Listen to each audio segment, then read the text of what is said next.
Halo, perkenalkan nama saya Muhammad Rifai, NIM 52 2020 040. Di sini saya akan menjelaskan mengenai beberapa materi. Materi yang pertama adalah klasifikasi iklim menurut Oldeman. Materi kedua, klasifikasi iklim menurut Smith-Ferguson. Materi ketiga, penggunaan data iklim untuk pertanian. Materi yang keempat, apa itu perubahan iklim dan kaitannya dengan dunia pertanian. Materi yang kelima, apa itu adaptasi dan mitigasi beserta contohnya. Nah, sebelum saya lanjut ke pembahasan yang pertama, video ini saya buat untuk memenuhi tugas akhir mata kuliah agroklimatologi semester antara.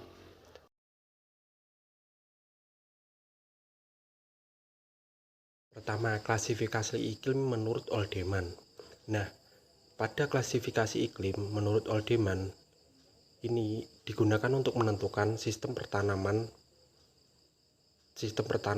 usaha tani, kapan petani menanam, dan berapa kali dalam setahun petani menanam, khususnya pada tanaman pangan dan tanaman palawija seperti padi, jagung, kedelai, kacang tanah, cabai, dan lainnya.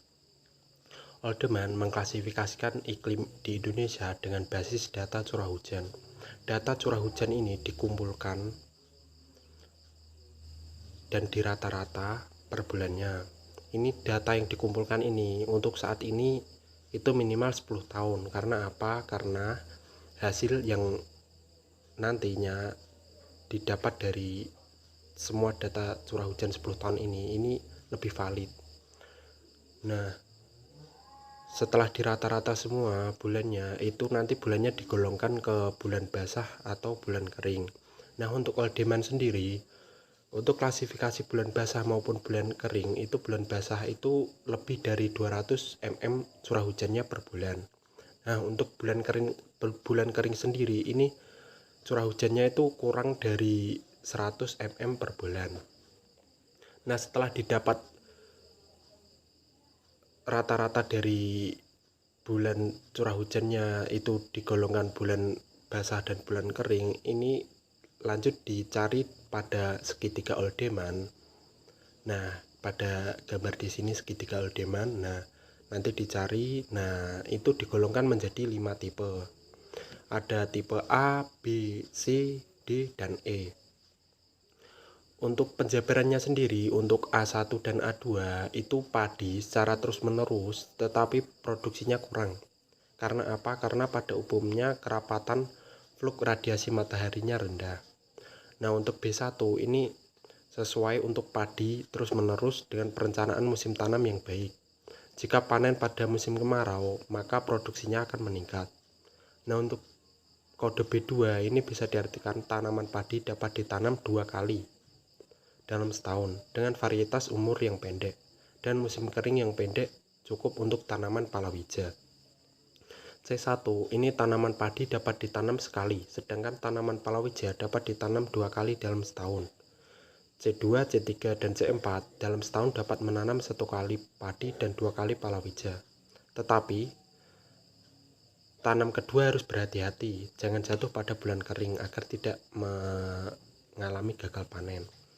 Nah, untuk D1 sendiri, untuk tanaman padi umur pendek 1 kali dengan produksi tinggi karena kerapatan flux radiasi juga tinggi. Sedangkan palawija waktu tanamnya cukup. D2, D3, dan D4 hanya dapat menanam 1 kali palawija dalam setahun karena tergantung pada ketersediaan air irigasi. Nah, untuk E sendiri, daerah kering yang dapat ditanami palawija sekali dalam setahun atau tergantung adanya hujan atau tidak. Nah, untuk lebih jelasnya lagi ini ditampilkan pada gambar di sini untuk penjelasan tabel dari kode-kode di Oldeman ini dan segitiga Oldemannya.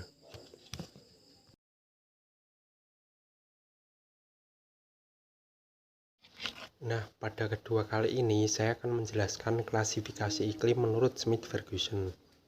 Smith-Ferguson mengklasifikasikan iklim di Indonesia ini untuk mengetahui keadaan iklim dan vegetasi pada suatu tempat, terutama untuk tanaman tahunan seperti tanaman perkebunan dan kehutanan.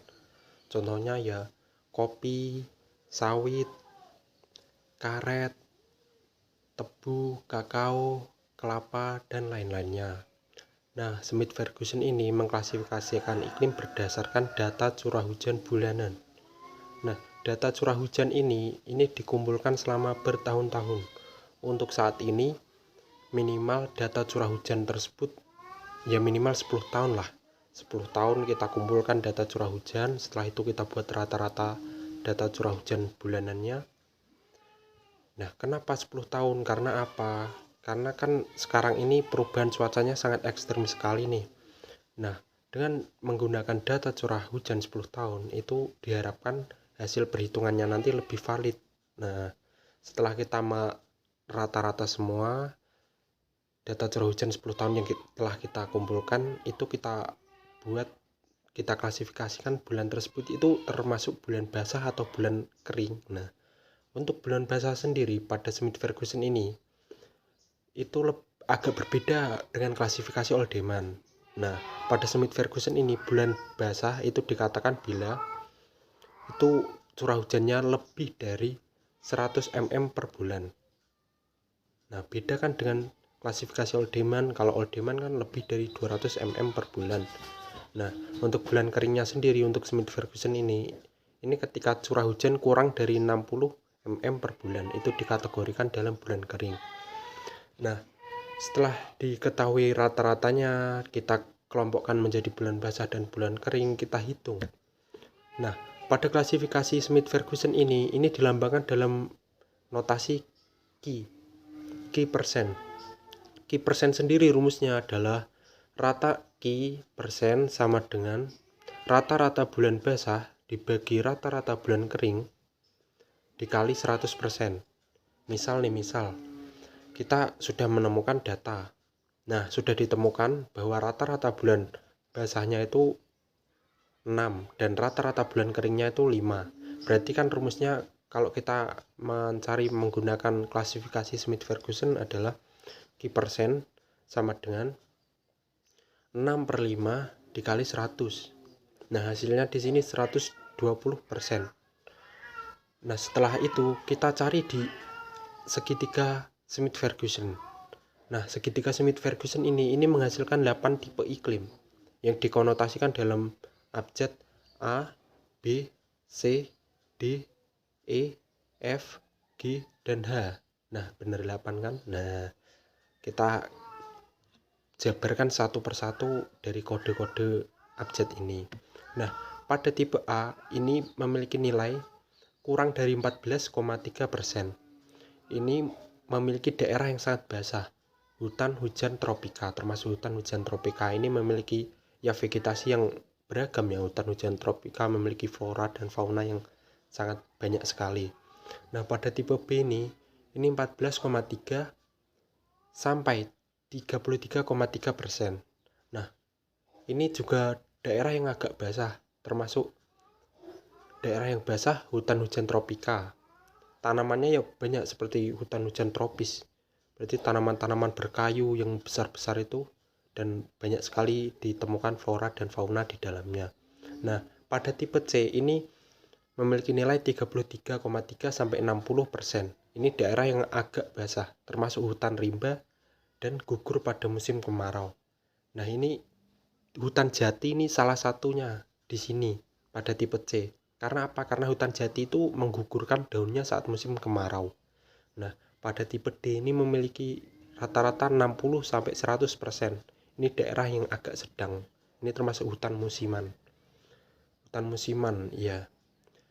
Pada tipe E ini 100 sampai 167%. Ini daerah yang agak kering, hutan sabana. Ya banyak ditumbuhi rerumputan, namun ini masih ditemukan vegetasi tapi tidak terlalu luas ya, vegetasi yang sebatas rerumputan, ilalang atau lain sebagainya. Nah, pada tipe F ini 167 sampai 300%. Ini memiliki daerah yang kering dan termasuk hutan sabana. Pada tipe G ini 300 sampai 700%, memiliki daerah yang sangat kering termasuk padang ilalang. Pada tipe H ini 700% daerah yang sangat ekstrim keringnya. Ini termasuk pada padang padang Sahara ini di Afrika, itu kan vegetasinya sangat minim sekali, hanya ditemukan tanaman yang bisa bertahan pada kondisi yang sangat kering, seperti kaktus atau rumput-rumput.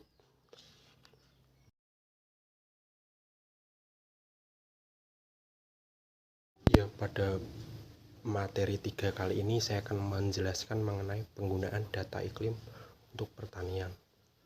Nah, penggunaan data iklim ini sangat penting bagi pertanian. Yang pertama, data iklim tersebut dapat digunakan petani untuk menentukan jadwal tanam dan pola tanam yang akan digunakan. Nah, seorang petani di sini dengan menggunakan data iklim yang telah ada, itu petani akan menentukan kapan sih petani itu menanam. Nah, hal ini dilakukan agar petani tersebut tidak mengurangi risiko kegagalan dari usaha taninya.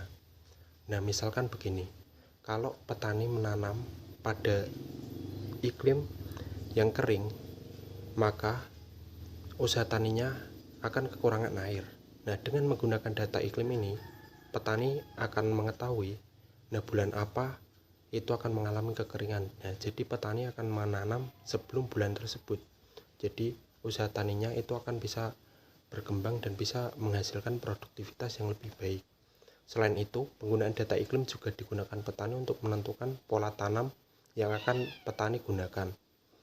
Nah, petani, iklim ini berpengaruh pada hama, OPT.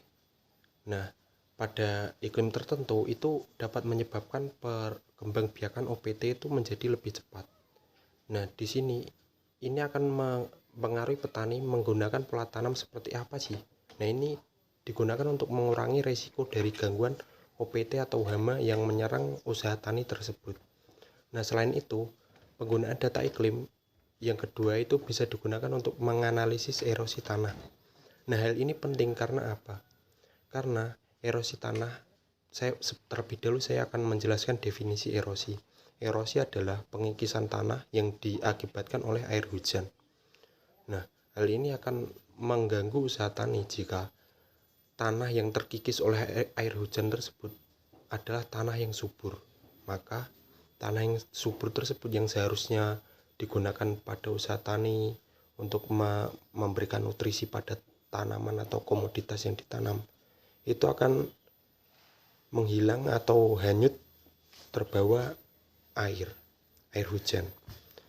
Selain itu, tanah yang subur tersebut hilang. Nah, kalau ini tanah yang subur tersebut hanyut ke dalam sungai, itu mengakibatkan pendangkalan pada sungai. Karena tanah yang terbawa air itu akan mengendap terus di dasar sungai dan itu mengakibatkan pendangkalan pada sungai. Jika pendangkalan pada sungai, itu akibat terburuknya bisa mengakibatkan banjir. Karena apa? Karena volume sungai itu tidak mampu menampung volume debit air karena telah terjadi pendangkalan. Selain itu, penggunaan data iklim juga penting untuk perencanaan irigasi. Nah, di sini data iklim digunakan untuk menganalisis perencanaan irigasi pada suatu usaha tani.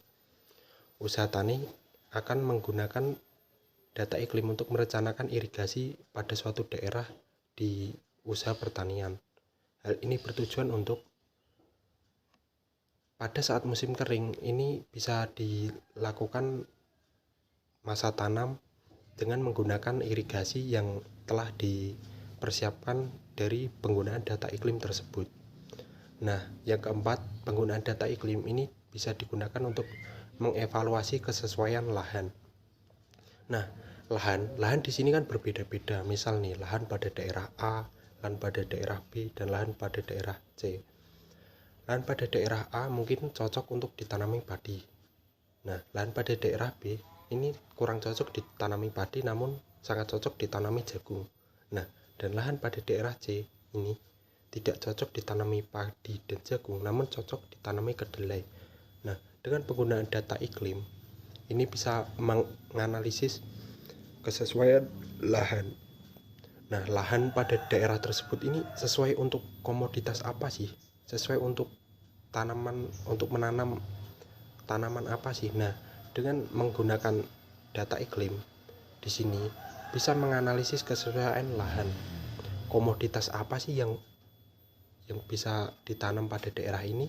Nah, bukan hanya itu, dengan menggunakan data iklim untuk menentukan komoditas apa yang sesuai, ini bisa berefek pada produktivitas yang dihasilkan pada usaha tani tersebut. Jika lahan tersebut sesuai ditanami, misal nih padi. Nah, kalau lahan ini sesuai ditanami padi, jika kita menggunakan data iklim dan kita menentukan, oh padi ini kita tanam pada daerah ini. Nah, usaha tani padi tersebut ini akan mendapatkan hasil produktivitas yang lebih tinggi. Karena apa? Karena lahannya sesuai untuk komoditas padi. Nah, misal contoh lagi nih. Nah, pada daerah B, ini lahan ini kurang cocok nih tanami padi, karena lahan ini lebih cocok pada jagung, tanami jagung. Nah, dengan menggunakan data iklim, kita menentukan, oh lahan B ini kita tanami jagung deh. Nah, dengan ditanami jagung, itu kan lahan tersebut cocok tanami jagung. Sedangkan kita menggunakan data iklim menentukan, oh komoditas di lahan B ini ditanami jagung. Jadi kan produktivitas yang dihasilkan dari usaha tani ini kan bisa lebih tinggi. Karena apa? Karena komoditas yang kita gunakan itu sesuai dengan apa yang lahan tersebut kehendaki gitu. Nah, yang terakhir, penggunaan data iklim untuk pertanian ini penting untuk menganalisis indeks kekeringan suatu daerah. Data iklim bisa kita gunakan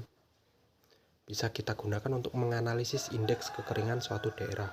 Misal nih, kayak daerah di Indonesia itu daerah yang agak kering di daerah NTT atau daerah Flores. Nah, dengan kita menggunakan data iklim, kita bisa menganalisis indeks kekeringan pada daerah tersebut. Tujuannya apa? Tujuannya dengan kita menganalisis indeks kekeringan, kita bisa menentukan ya komoditas apa yang cocok. Lah untuk daerah kering kan ya tidak mungkin kita menanam sayur-sayuran seperti daerah pegunungan gitu kan. Kita harus menyesuaikan komoditasnya sesuai dengan daerah tersebut. Nah, selain itu kita juga bisa merencanakan irigasi pada daerah yang memiliki kekeringan tersebut. Untuk apa? Agar daerah tersebut tetap bisa melakukan usaha taninya. Ya, untuk komoditas-komoditas yang lebih tahan pada daerah kering seperti jagung, kedelai, maupun kacang-kacangan, itu kan masih bisa tuh ditanam di daerah yang kering. Ini kan berbeda jika pada daerah pegunungan kan lebih cenderung ke sayur-sayuran. Nah, jadi penggunaan data iklim untuk pertanian itu yang pertama bisa menentukan jadwal tanam dan pola tanam, yang kedua bisa menganalisis erosi tanah, yang ketiga bisa perencanaan irigasi, yang keempat bisa evaluasi kesesuaian lahan, yang kelima bisa menganalisis indeks kekeringan pada suatu daerah.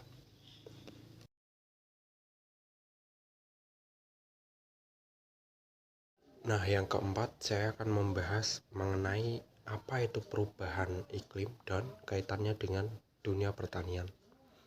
Nah, perubahan iklim dapat didefinisikan sebagai perubahan pola dan intensitas unsur iklim dalam waktu periode yang sangat lama. Nah, penyebab utama perubahan iklim ini adalah pemanasan global. Nah, di sini ada faktor-faktor penyebab perubahan iklim. Yang pertama, efek gas rumah kaca. Yang kedua, pemanasan global. Yang ketiga, kerusakan lapisan ozon. Yang keempat, kerusakan fungsi hutan. Yang kelima, penggunaan klorofluorokarbon yang tidak terkontrol. Dan yang keenam, gas buang industri yang tinggi. Nah, 6 faktor ini bisa menjadi penyebab perubahan iklim, terjadinya perubahan iklim. Nah, dampak dari perubahan iklim itu sendiri, itu yang pertama adalah terjadinya bencana alam, angin puting beliung. Nah, yang kedua curah hujan yang tinggi. Yang ketiga, musim kemarau yang berkepanjangan. Yang keempat, berkurangnya sumber air. Yang kelima, peningkatan volume air akibat mencairnya es di kutub. Nah, perubahan iklim ini sangat berkaitan besar dengan dunia pertanian. Contohnya, ketika musim kemarau yang berkepanjangan, itu akan mengakibatkan mengganggu kondisi usaha tani. Mengapa? Karena usaha tani itu bergantung sekali pada air. Karena apa? Tanaman sangat membutuhkan air. Dengan kondisi kekeringan itu akan mengakibatkan usaha tani tidak akan dapat dijalankan, terkecuali usaha tani tersebut memakai sistem irigasi untuk menjalankan usaha taninya. Nah, di samping kekeringan itu kan musim kemarau panjang juga mengakibatkan dampak yang buruk juga bagi manusia.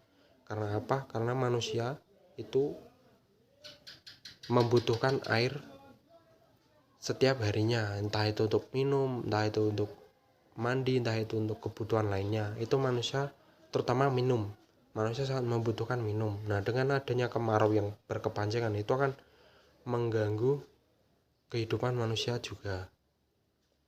Nah, selain itu juga bisa mengakibatkan curah hujan yang tinggi dan naiknya debit air laut karena mencairnya es di kutub utara maupun kutub selatan karena terjadinya pemanasan global. Nah, dengan curah hujan yang tinggi itu juga akan mengakibatkan dampak yang buruk juga bagi pertanian. Karena apa? Karena komoditas yang ditanam pada usaha tani itu akan mengalami kebanjiran. Nah, dengan kebanjiran itu akan mengakibatkan kegagalan panen pada usaha tani. Selain itu, banjir itu juga menjadi bencana bagi manusia. Karena apa? Jika banjir tersebut melanda daerah pemukiman yang dihuni oleh manusia, itu akan mengakibatkan hal-hal yang buruk seperti membawa penyakit dan lainnya. Nah, selain itu, dampak perubahan iklim ini juga berdampak pada seringnya terjadi bencana alam seperti puting beliung, tanah longsor, dan lainnya. Nah, untuk menjaga perubahan iklim ini agar tidak berlangsung secara cepat, itu kita dapat membantu mengatasi dengan melakukan hal-hal yang kecil. Contohnya, kita membuang sampah pada tempatnya, pada tempat sampah. Yang kedua, kita jalan kaki untuk jarak yang dekat. Nah, itu juga membantu mengurangi polusi udara dan penggunaan gas karbon. Selain itu, kita juga bisa membantu menanggulangi dengan melakukan hal-hal kecil seperti ikut menanam pohon. Karena apa? Karena yang menyerap zat CO2 atau zat karbon itu adalah tumbuhan atau pohon-pohon. Nah, pohon-pohon akan menyerap karbon, nah nanti diolah dan dihasilkan oksigen yang kita hirup sehari-hari.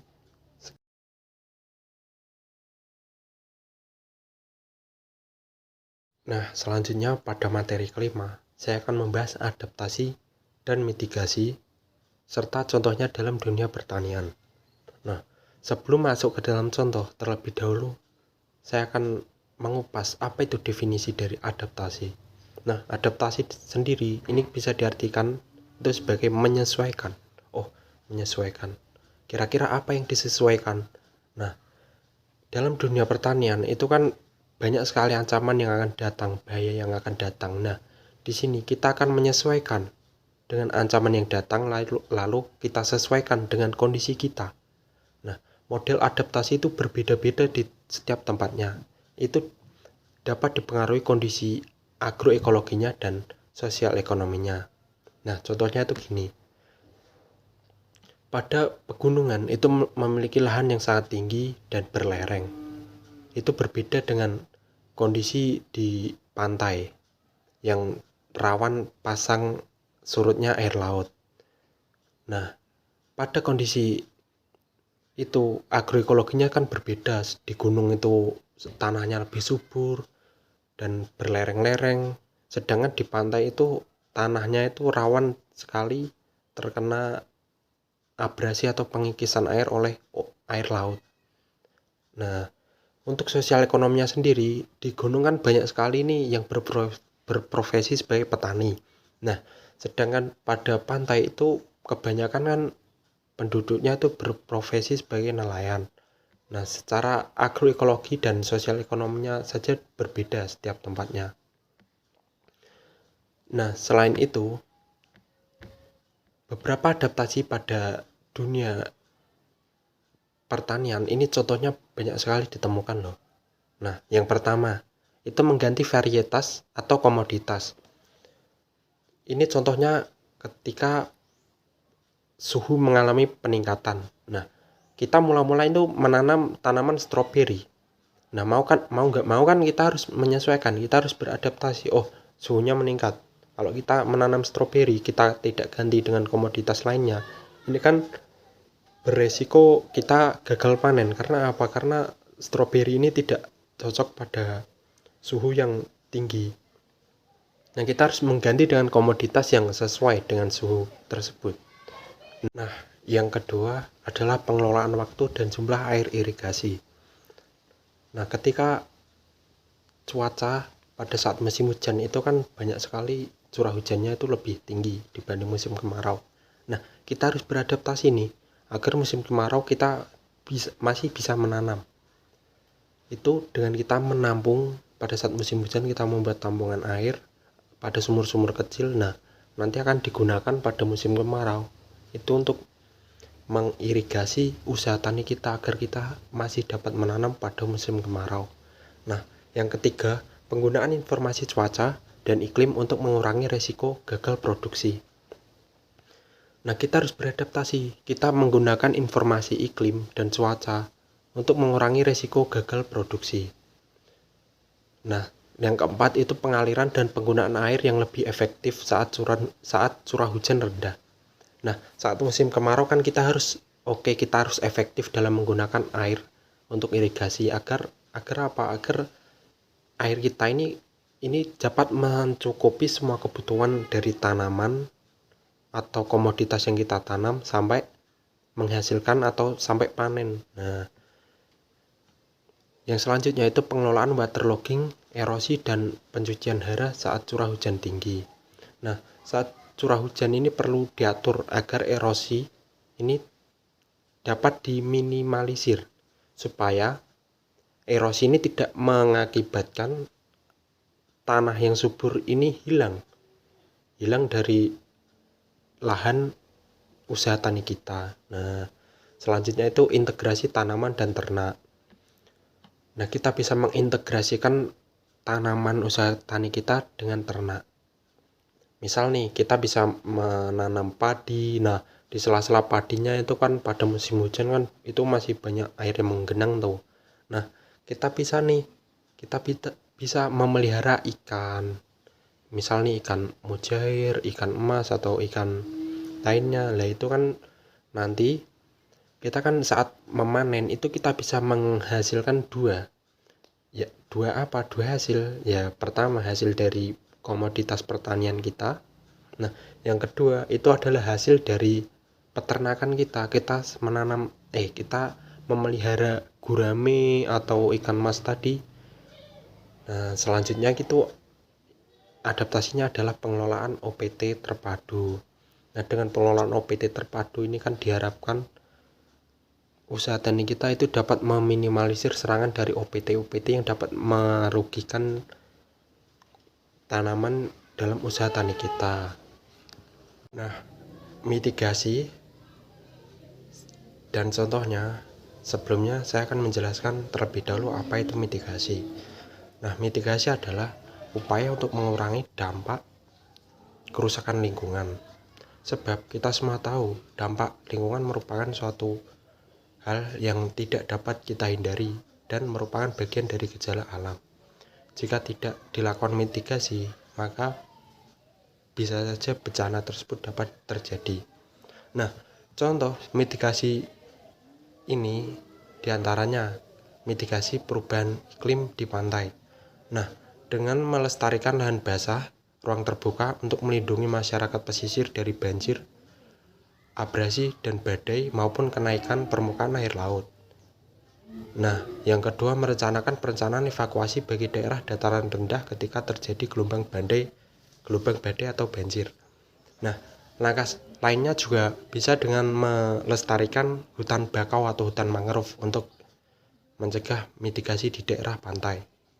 Nah, mitigasi di dunia pertanian sendiri itu ketika musim kemarau. Nah, kita kan tidak bisa menghindari itu musim kemarau. Nah, kita melakukan mitigasi agar usaha tani kita masih tetap berjalan dengan membuat penampungan sumur untuk mengirigasi usaha tani kita. Nah, saat musim penghujan atau saat kenaikan debit air, nah kita juga melakukan mitigasi dengan membuat drainase atau aliran air agar tidak menggenang pada usaha tani kita.